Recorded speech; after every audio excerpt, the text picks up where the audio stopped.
It's a bird. It's a plane. This is Jason J. Lewis, the voice of Superman on Justice League Action. This is Mark Wade, writer of Superman Birthright, and you're listening to The Krypton Report.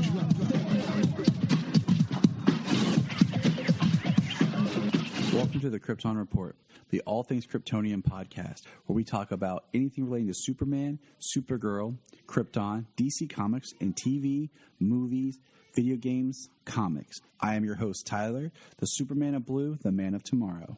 On this episode of The Krypton Report, I probably am recording really loud because, mic troubles, because I have children and they mess with my stuff. But it's all good because I have with me the Man of Steel himself, the Superman of Red, James freaking Cole. Welcome, James. Hey. What's funny is we're not recording early in the morning. No, we're recording much later in the evening. Back to our old... Sipping on some beautiful tea my wife bought me. Tastes amazing. And, happy belated Batman Day. I was going to do a special for Batman Day, but just some stuff came up, and I ended up having to take care of some family stuff yesterday, so me and the kid did not get to record. But we had a cool Batman Day. You do anything special for Batman Day? I popped in, watched some Zack Snyder's Justice while kicked back, had some beer after the day, yard stuff. Oh yeah, it wasn't yard work and house. Yeah, because yesterday was supposed to be like an awesome day where I was going to come visit James, but then some things happened and I was unable to, and we'll just kind of leave it at that. So, yeah. But it was kind of cool. Me and the kids all had Batman clothes on, and their picture on our socials pretty. Yeah, they're fun, and for Batman Day, you did say they were pains, and I did send you a gift of BBS Batman. You did, but the highlight of my Batman Day was about 8:00. Janine and I. The mother-in-law came over and took the kids, and Janine and I went out and got some dinner, and we stopped at this store, and we both come in, and the lady goes, she sees I'm wearing a black T-shirt with a black bat. Janine is wearing a black T-shirt with a big yellow bat, and she looks at us and goes, did you know that today's like International Batman Day or something? This lady had to be like in her 60s, and I was like, this is the highlight of my day. That's why we're wearing. I was like, that's why we're wearing. Or else I wanted to wear my BVS shirt just because it's the bat symbol and the Superman symbol, but it was dirty. Dang laundry. But it was cool. Like we did a video on where we did how to draw Batman. We watched it, and then tried to do what the artist was doing. Those are fun to do. There's one where it's a dad with his son, so it's more kidified. We watched the Tell-It animated history of Batman, so that was fun. We watched the Batman trailer again, and then Solomon wanted to listen to Some Things in the Way all day, so I had to listen to some Nirvana, so that's good parenting. And then the kids watched some Batman cartoons and stuff while I was helping my father-in-law with a small project. We just replaced the window, and we had a little things left to do. I got last night to play my Telltale Heart. I wanted to play some more of the Telltale Heart game. That's a fun game. You can kind of play over and over because you just make different choices. You mean the Telltale Batman game? Yep, I meant Telltale. See, I'm already in Halloween mode because I got out my Edgar Allan Poe pop figure and put it with my books and stuff to display. So yeah, that's what I was thinking. Telltale Heart. Jeez. I need to record at noon so people this is what he sounds like normally. But yeah, and then of course I had to post today. I wanted to post it yesterday. It was just my appreciation for Bill Finger, and he doesn't get his credit. Right. I like that artist rendition where Bob Kane and his drawing of Batman, red suit, pink tight cape, and then everything else That Bill Fingers was Bill Fingers. Yeah. The only other thing I did was I did listen to 3 episodes of the Batman audio drama that they put on HBO Max, which is pretty cool because it's done like an old radio show. But it's weird at the same time. One, because Chris Parnell's the narrator, and I just hearing his voice, I'm like, I just think of Saturday Night Live and just being a goofball. The other thing is like Jeffrey Wright is Batman, and he does a good job. But the problem is like my mind right now is so focused on he's the new Commissioner Gordon that it's weird to kind of like, oh, that's Batman, not Gordon. Right.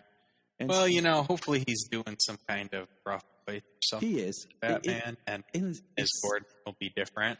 It's a very interesting Batman because it's like 40s Batman, but like it's like the animated series got thrown together with like Batman 66. So there's like a hint of camp at sometimes. It's interesting, but it's worth checking out at least the first episode just to experience it. And some of the fun is like the fake commercials. But, Well, I haven't had a chance to listen to Sandman yet. That was good. I actually got it when it was free because they were actually giving it out for free. Second season that's coming out soon. But so I swiped it up and I haven't listened to it yet. I mean, I don't know. Like an audio drama sounds like something that's right for camp, to keep you entertained. Like too much drama and sorrow in an audio doesn't sound like keep a lot of attention from a large mass. No. I get it. So, but it's been fun. It's been different, but I've enjoyed it. I highly recommend check out at least the first episode. So, has there been any other news recently? Let's look. Yeah, there has been one. So HBO Max wants to do a TV show about the Penguin that's spun off from Matt Reeves' Batman. What? That's literally all I'm going to say about that. Because I'm just like, you know what? I'm just going to wait till it actually happens or doesn't happen. Yeah, I mean, at this point, they've got a lot in the pipeline for HBO Max. Whether there's a few rumors, but there's also a few things that have been officially announced that are in the works. So definitely, the more content, the better. Yeah, I just one of those like, I don't know if we had a whole like TV show that was supposed to be like a prequel, which was Gotham, and it's like some of these characters. I'm like, when you do prequel stuff, you can only go so far with them. Kind of retreading some same water. But it's like, I haven't even seen Matt Reeves as Batman yet in these characters. So do I even want their prequel story? Like, what does that look like? It's just another example of you don't want to actually give us a Batman TV series. You'll give us everything else but the character. And I mean, there's a lot of characters to mine from DC, hero and villain alike. But it does seem like they want to hover around Batman because he's always been profitable. I mean, it's just like, okay, for example. So let's just stick around him and keep him in the shadows around us. Well, I mean, they just released the new poster for Batwoman. And Batwoman's filming, and it actually comes out October 13th. So it's actually going to be the first show back. Because, now none of the shows come back together. They're all spread out. And she's standing in front of the gates of Arkham Asylum. And I'm just like, they're now going to throw, at the end of the season, okay, it alludes to different Batman villains. And I guess they cast Poison Ivy for the next season of Batwoman. So right there, they're going to start throwing everything they can into Batwoman around Batman, much like Titans. I haven't seen this week's episode yet. It's been a very busy week, and Ginny and I watch it together. Titans is doing Scarecrow. So it's just like they just want to do more Batman without doing Batman. On a show that has Bruce Wayne, Dick Grayson / Nightwing, Jason Todd / Robin / Red Hood, Dick Grayson also / Robin, and then Tim Drake, Barbara Gordon. So, yeah. Yeah, he got a very large chunk of Batman there. But then, in other news, here we go. Okay. You ready for this one? We finally got more updated information about the long-awaited series. I know that you've been holding your breath. Bat Wheels. we got our look at the Bat Wheels stuff, and we found out that the Bat Wheels is the animated show that's for preschoolers, and it has Batman. Then it has Robin, which is Duke Thomas, and Batgirl, which is Cassandra Cain. And we have Bam, which is the name of the Batmobile and leader of the Bat Wheels team. But most famously, we have Ethan Hawke as Batman. And I'm going to watch it because, one, it's Batman, but two, I have a daughter in preschool and a son in first grade who love this stuff too. So, yeah, I'll be watching it with them. Oh, yeah, absolutely. In fact, I'm not even sure. I mean, that's their date on when it was coming out there. So I'll have a baby. So I'll be like, James has a daughter in preschool. I have a middle schooler.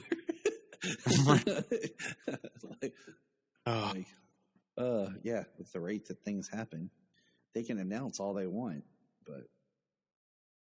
And then, I guess last but not least, they have started filming season 2 of Superman and Lois. The first script is called What Lies Beneath, written by Brenton Fletcher, Todd Helbing, directed by Gregory Smith. So that's awesome. Yeah. Looking forward. I just hope they keep up storytelling, production. Yeah, that's me too. That's kind of where I'm at. It's like, come on, guys. The cast has done well. Not worried about the cast and what they can do. It's all about where the story's going to go, and is the production quality of that show going to dip, because it's got the highest quality of anything that CW has right now. And it baffles my mind that it's just now on HBO Max. I thought for sure it would have been there faster, but no, it's on HBO Max right now, which is great for everyone on HBO Max because it's all the extended episodes. Of course, no, what do you call it? No trailers or anything like that, or commercials. It's just the straight episodes. So, yeah, it's awesome. Yeah, it's really good. It was a really good season, and I look forward to watching it again. I do want to watch it as a whole without the breaks, lost stuff, or lost momentum because of COVID break, and then the odd scheduling that CW loves to kill its momentum of the show. You're telling me. They're like, oh, hey, everybody loves this. Let's not, let's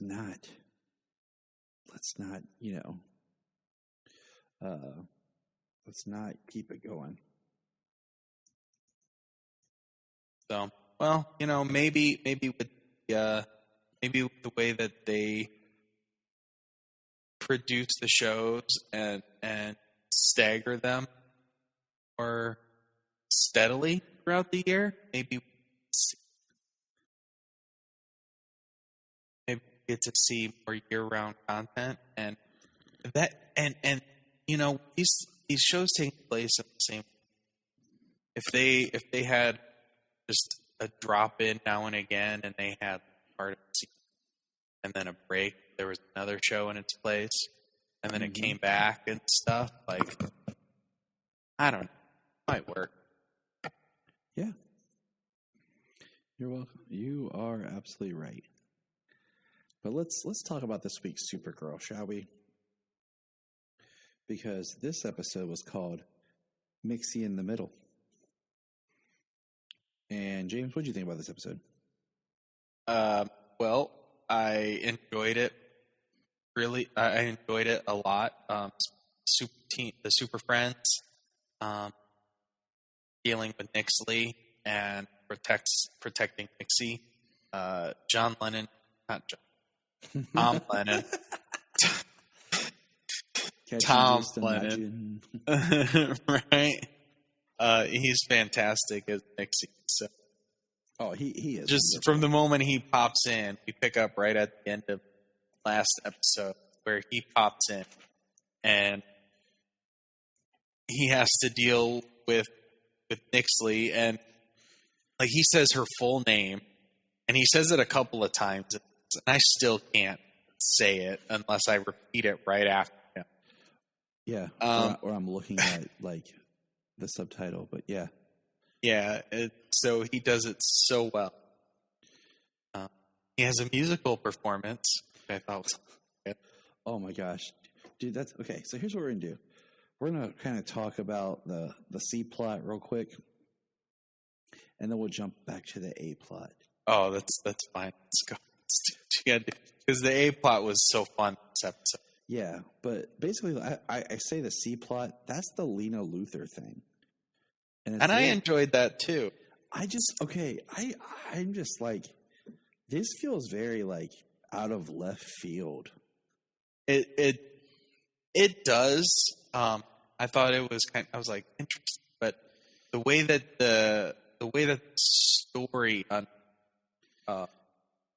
way that magic exists in this world, and not just the fifth dimensional imps, these witches who actually have magic, and this has been so scientific the entire time. Right. It is stretching its legs, and in a show that is about the extra normal, or the extraordinary. Magic doesn't seem too far off, and we also know that magic is involved in Superman. Yeah, it's just kind of like, all of a sudden, okay, Lena Luthor's mom was in a coven, and okay, did you not like really laugh when they tried to do this flashback scene? Oh, I freaking, as soon as I saw the picture the first time when Andrea Rojas was looking at it, I just was like, oh my God, they just put her in a terrible wig and snapped a picture. I was like, it looked so funny. They put, so like, it's supposed to be Lena's mom, and it's just Katie McGrath in a like redheaded looking wig. And then it's supposed to be her mom's best friend. And it's the same actress who played her mother's best friend's daughter. And then the actress who's like the current best friend that's much older, they all just look the same. I was like, this is not really good. But what's funny is the actress that played, I have the name. Hold on, where'd it go? The daughter's name, not Peggy. Peggy was at the end, wasn't she? Anyways, she played in Supernatural in season 1 as Madison, the werewolf woman that they tried to think they could cure when Sam and Dean learned that you can't cure werewolfism. She was also Dr. Helen Bryce / Luthor on Smallville. No way. Yeah. I love IMDb. And James will be back. Which one was it? Yeah, which one was Helen Brace? Hold on. the daughter in the bar? Yeah, the bartender. Oh my God. It is. Like, I knew she looked familiar. Yeah, I was like, okay, she looks familiar. I said she was on Supernatural. That's usually 9 times out of 10. If you say that when you're watching a CW show, you're right.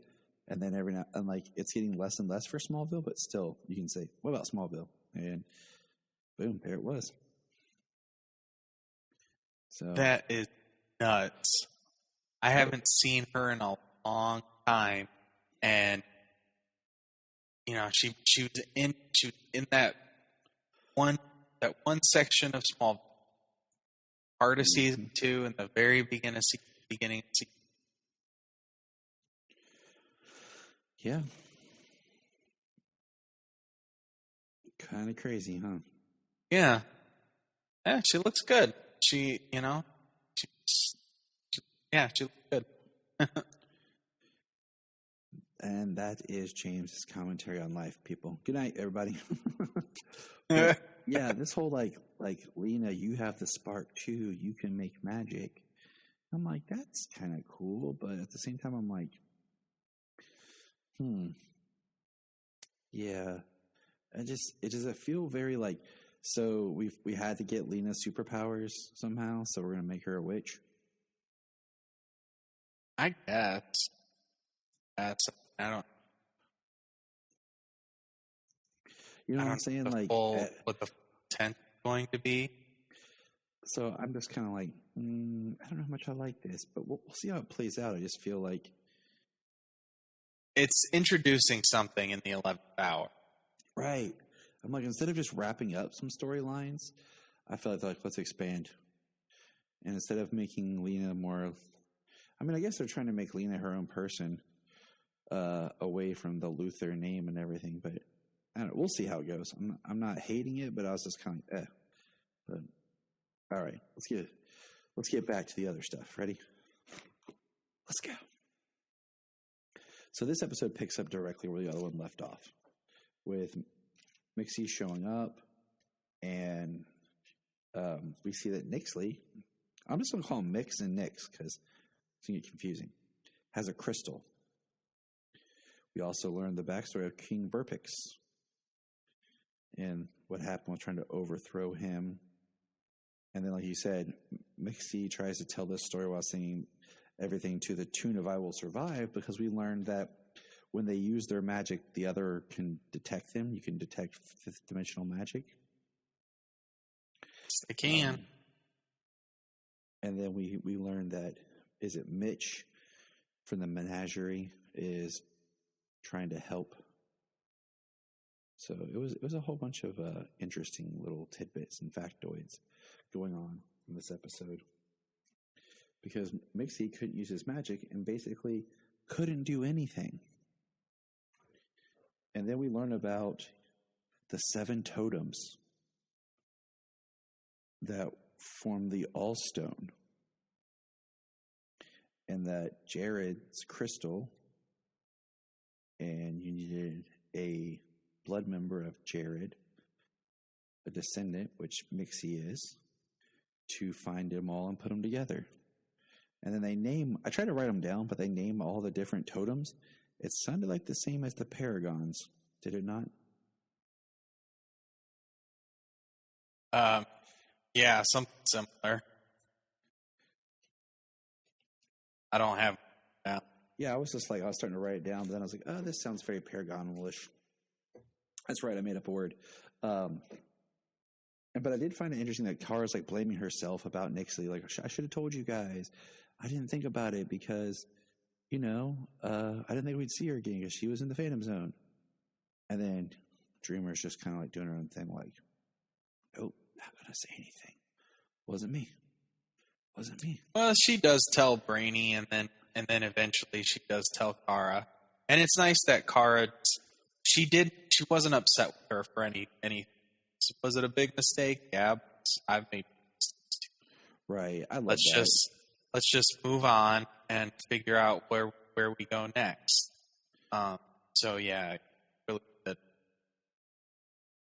I love that they didn't get mad at each other for making a mistake and then not speaking up about it right away.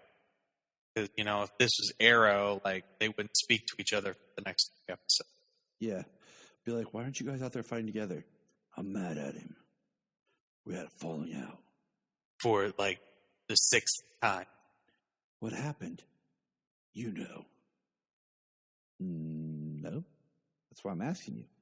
What happened? Guy stuff. Okay. And I loved Arrow. It was my favorite show. Even when Flash came out and was really good, Arrow is still my favorite show. And then, man, did that show push the limits of dramatic irony. I loved Arrow in season 2 steps 1. forward, 3 steps back, just to put angst. Yeah. I loved Arrow until the Flash showed up. I'm sorry. The Flash is in the show, because Arrow season 2 is great. But then when they made Arrow and Felicity a thing, and it boggles my mind. We had 2 green arrows. 2. And yet, what do you call it? Neither of them were completely the right character and ended up with the person they're supposed to end up with. But you still there? Yeah. Oh, see, that's how tired we are. So wait, did I lose him? Oh no. But just season 3 with the whole Ra's al Ghul thing, I'm like, please, it's Green Arrow, not Batman. It's not Batman. Anyways, that's neither here nor there.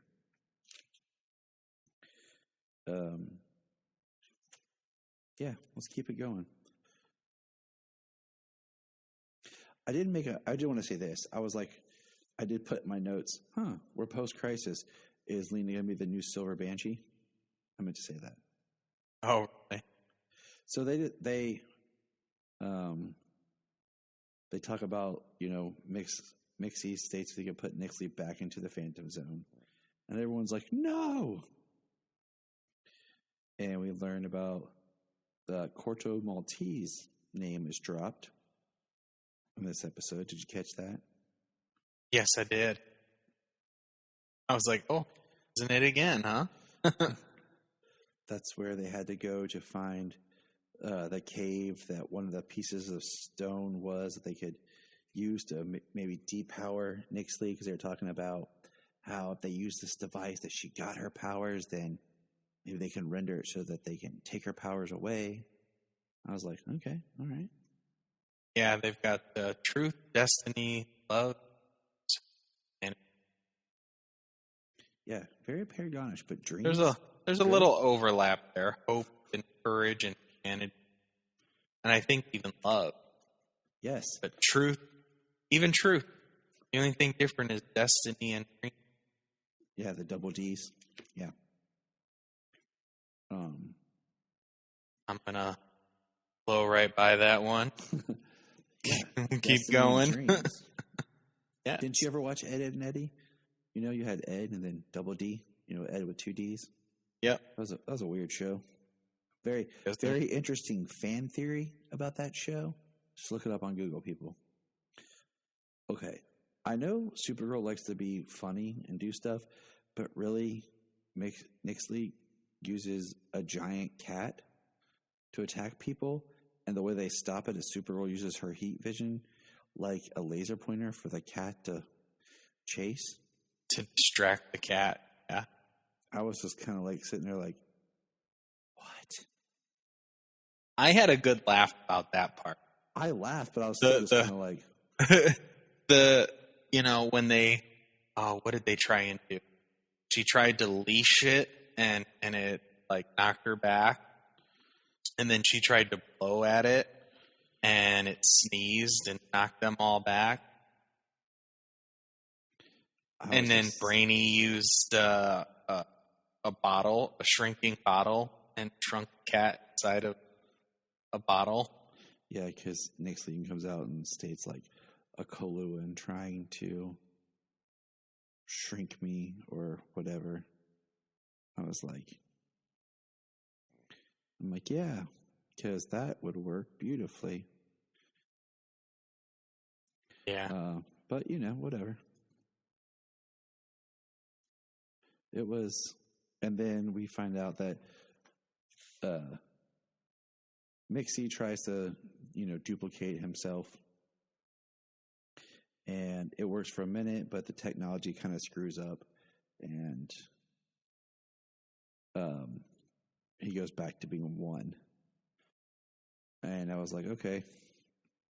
And then they used the Brainy's image inducer to make Nia look like Mxy.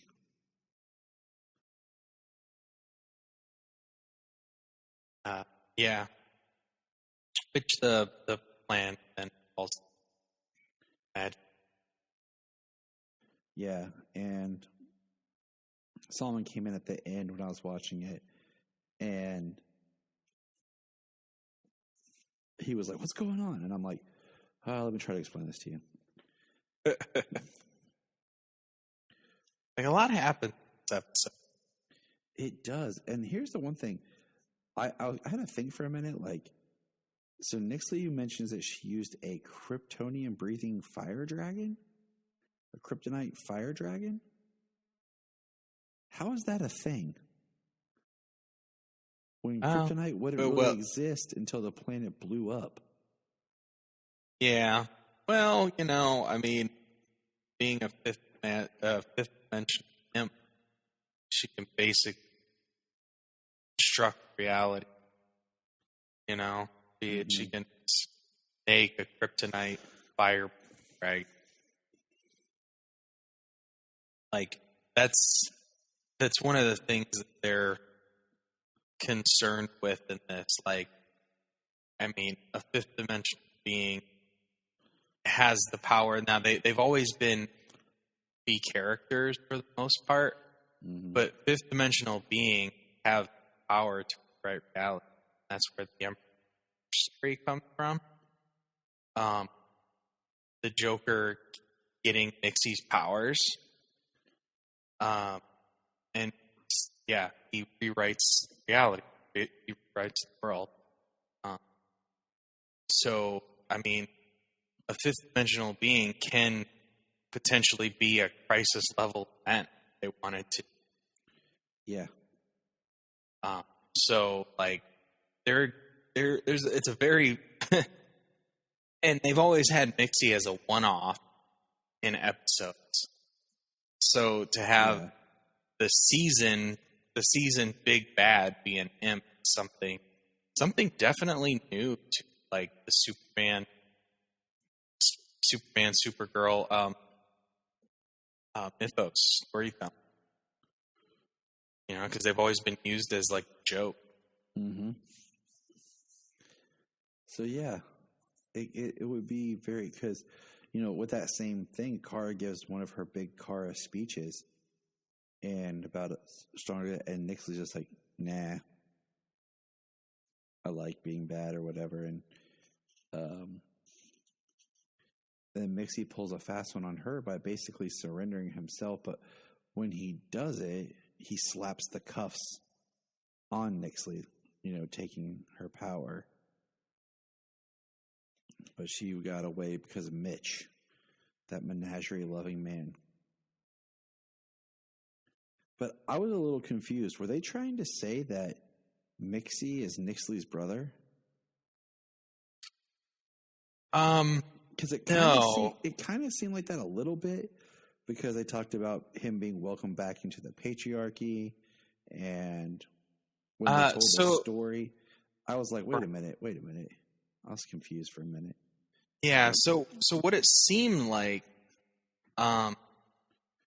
was, like, he supported her overthrowing her father, but when her plan failed, he jumped ship on her. She thought that he would always have her back, and he joined her father. in prosecuting her and banishing. What the heck, man? But what the heck? That's all I gotta say. I mean, I know he talked about her brother, and she said that, and Supergirl said that, Mxy said that her father killed her brother, and he said he might be dead to her.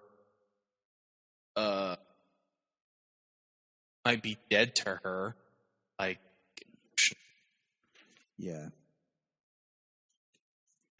So, I don't know. It was just kind of a little bit of like, I'm not really sure what they're trying to say here. If it was supposed to be like a big reveal or it was just one of those got lost in the shadows. But that's pretty much the episode.